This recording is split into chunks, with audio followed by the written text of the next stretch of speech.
દુનિયાની સૌથી મોટી ગરીબી ખબર છે શું છે?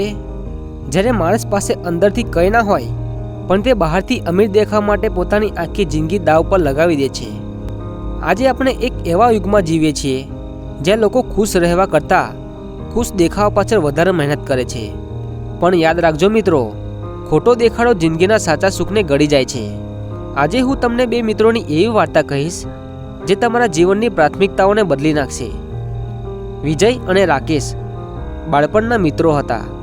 બંનેએ સાથે અભ્યાસ કર્યો અને એક જ શહેરમાં સારી નોકરી મેળવી।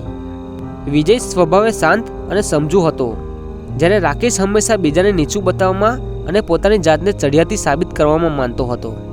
થોડા વર્ષો પછી રાકેશને પ્રમોશન મળ્યું। તેની આવક વધતી ગઈ એટલે તરત જ તેની મોંઘી કાર લોન પર લીધી અને શહેરના સૌથી વીઆઈપી એરિયામાં મોટો ફ્લેટ ભાડે રાખ્યો। તે દર અઠવાડિયે મોંઘી હોટલોમાં જતો અને સોશિયલ મીડિયા પર ફોટા મૂકતો, જેથી લોકોને લાગે કે તે કેટલો સુખી છે। બીજી તરફ વિજયે જૂની સાધારણ કાર ચલાવવાનું ચાલુ રાખ્યું અને એક સાદા પણ પોતાના ઘરમાં રહેવાનું પસંદ કર્યું।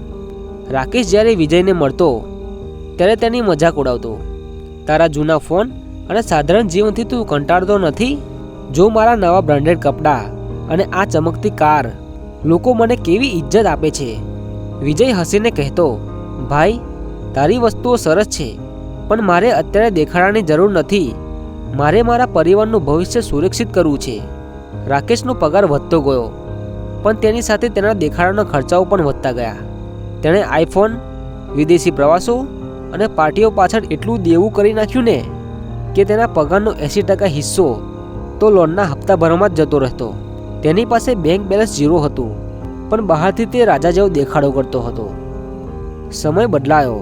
અચાનક આર્થિક મંદી આવી અને રાકેશ તેમજ વિજયને કંપનીએ નોકરીમાંથી છૂટા કરવા પડ્યા। રાકેશના પગ નીચેથી જમીન સરકી ગઈ। પહેલા જ મહિનાનો હપ્તો બાકી રહ્યો એટલે બેંકવાળા ઘરે આવવા લાગ્યા। તેને જે ઇજ્જત દેખાડાથી કમાઈ હતી તે ધૂળમાં મળી ગઈ। જે મિત્રો તેની પાર્ટીઓમાં આવતા તેમણે ફોન ઉપાડવાનું બંધ કરી દીધું। તેની પાસે એક મહિનાનું ઘરનું કરિયાણું લેવાના પણ પૈસા નહોતા, કારણ કે તેને ક્યારેય બચત કરી ન હતી। બીજી બાજુ વિજય શાંત હતો। તેની પાસે મોંઘી કાર નહોતી પણ બેંકમાં પૂરતી બચત હતી। તેની પાસે પોતાનું ઘર હતું એટલે તેને છત છીનવાઈ જવાનો ડર નહોતો। તેને શાંતિથી બીજી નોકરી શોધવાનું ચાલુ રાખ્યું। એક દિવસ રાકેશ રડતો રડતો વિજય પાસે આવ્યો। વિજય, મને માફ કરજે, હું તને ગરીબ સમજતો હતો પણ અસલી ગરીબ તો હું નીકળ્યો। મારી પાસે જે કંઈ હતું તે માત્ર દેખાડો હતો। આજે મારી પાસે શાંતિથી ઊંઘવા માટે પણ કશું નથી। વિજય તેને મદદ કરી અને સમજાવ્યું, રાકેશ, દુનિયાને બતાવવા માટે જે જિંદગી જીવીએ છીએ ને એ જેલ જેવી હોય છે। સાચું સુખ એમાં નથી કે તમારી પાસે કેટલી મોંઘી વસ્તુઓ છે, પણ એમાં છે કે મુશ્કેલીના સમયે તમારી પાસે કેટલી આંતરિક અને આર્થિક મજબૂતી છે। મિત્રો, આ વાર્તા આપણને શીખવે છે કે સ્ટેટસ બનાવવામાં એટલા પણ ના ખોવાઈ જાઓ કે તમારું પીસ ઓફ માઇન્ડ, મનની શાંતિ ખોવાઈ જાય। યાદ રાખજો, જે લોકો તમારી મોંઘી કાર જોઈને આવે છે તે તમારી ઇજ્જત નથી કરતા, એ વસ્તુની ઇજ્જત કરે છે।